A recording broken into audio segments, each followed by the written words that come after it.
What's up, XRP family? Thank you guys for joining the video for today.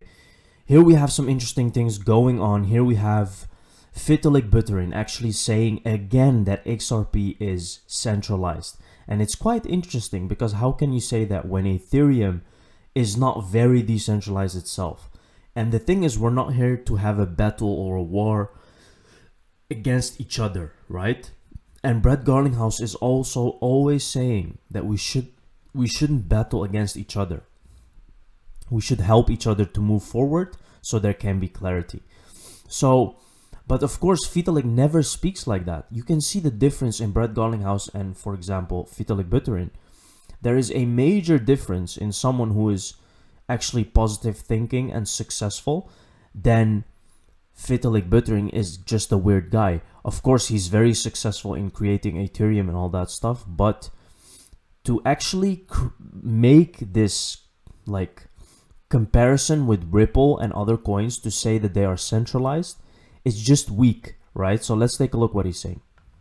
The only qualification to be able to call yourself part of the crypto space and not have people complain is to just like somehow use cryptography and to have some kind of chained data structure somewhere. Like those are literally the qualifications. Like you don't even need decentralization, right? Like I forget, has IOTA even gotten rid of their coordinator yet? I forget now. No, right? The answer is no.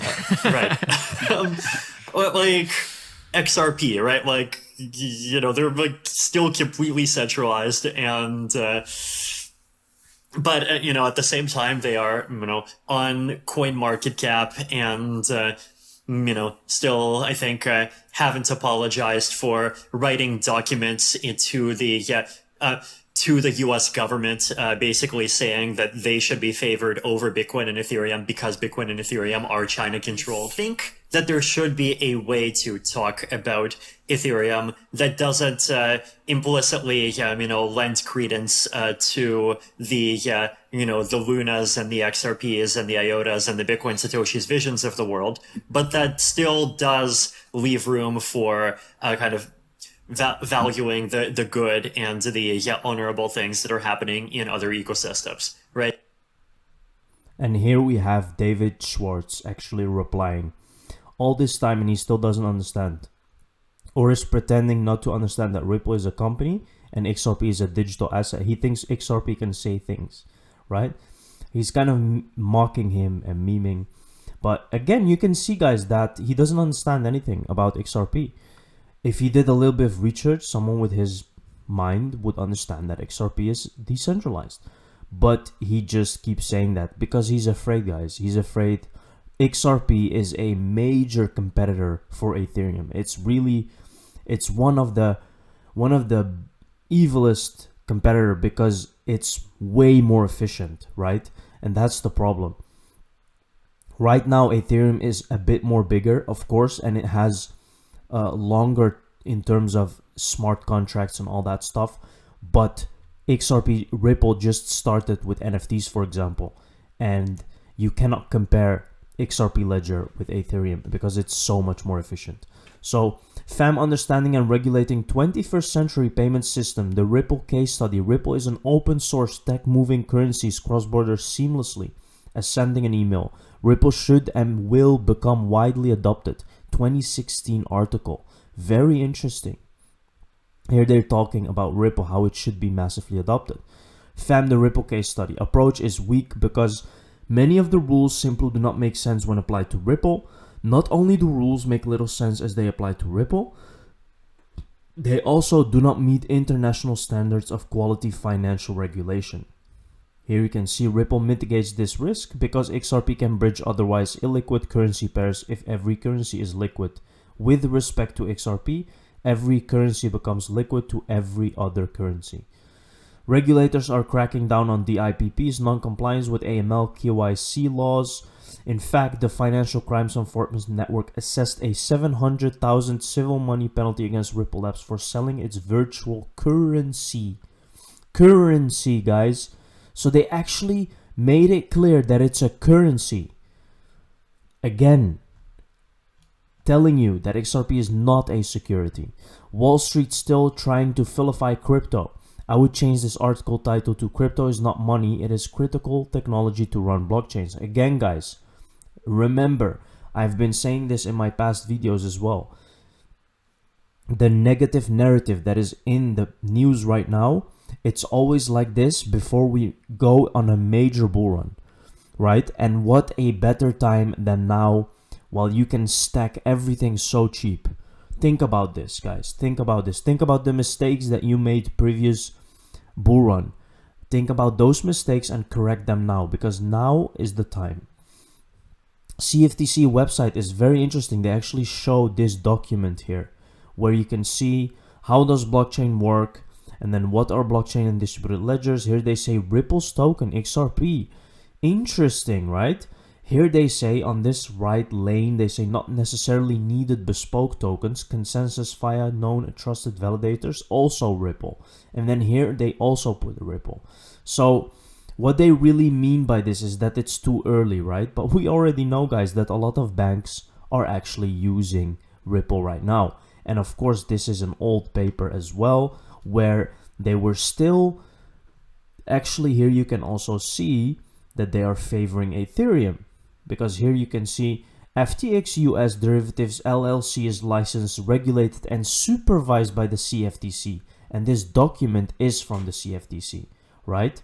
So you can see that they actually gave FTX all the permissions and everything to do. And you can just see how this works, guys. Corruption, corruption, corruption. Oh, I look now, it's on the news. China and other currencies ditching the dollar now. Retweet 1,000 times. This is interesting. Telling guys. Arab leaders on Friday that he wants to buy oil and gas with the Chinese yuan instead of the US dollar, furthering his goal to internationalize the Chinese currency and replace the dollar as the reserve currency of the world. President Xi met with the regional leaders of the entire Middle East and North Africa, some 20-something nations. This is a slight paradigm shift that's beginning to take place here, and it has strategic significance that a lot of the media is missing. It wasn't just a meeting with Mohammed bin Salman from Saudi Arabia. He hosted this regional summit, something similar that President Trump did in 2017 when he met with the regional leaders being hosted by Mohammed bin Salman. So we've come a long way since July of 2017 because this relationship between the United States and the Arab world is tarnished. I have one recommendation here for the administration. Work with the incoming Prime Minister of Israel, Prime Minister Netanyahu, who wants to strengthen and expand the Abraham Accords. That means relationship with Arabs and Israelis. Work with him and have him help you renew the relationship with the Arabs. After telling Arab leaders. So very interesting, guys. Now, why am I showing you this? Because this is a very important event to crypto, right? When this is going to happen, when the petrodollar dies, it's actually going to become a very bullish scenario for XRP, gold, and silver. You have to have these three in your portfolio because these three will protect you against anything that will happen on the day that they activate this Chinese yuan and use it for oil. Guys, it's very important. Don't think that it's not related to crypto. Everything is related in the financial world. Here we see FDIC Chairman Martin on payment stablecoins. Payment stablecoins would be safer if transacted on permission ledger systems with a robust governance and compliance mechanism. XRPL could help. Let's take a look. And third, payment stablecoins would be safer if they were transacted on permissioned ledger systems with a robust governance and compliance mechanism. The ability to know all the parties, including nodes and validators, that are engaging in payment stablecoin activities is critical to ensuring compliance with anti-money laundering and countering the financing of terrorism regulations and deterring sanction evasion. The U.S. Department of the Treasury Action Plan to address illicit financing risks of digital assets is a helpful step in addressing those risks. While these three features would make payment stablecoins safer, there remain several important policy considerations that should be taken into account when examining the benefits and the risks associated with payment stablecoins.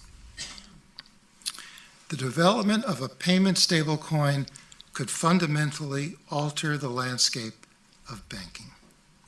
Economies of scale associated with payment stablecoins could lead to further consolidation in the banking system or disintermediation of traditional banks.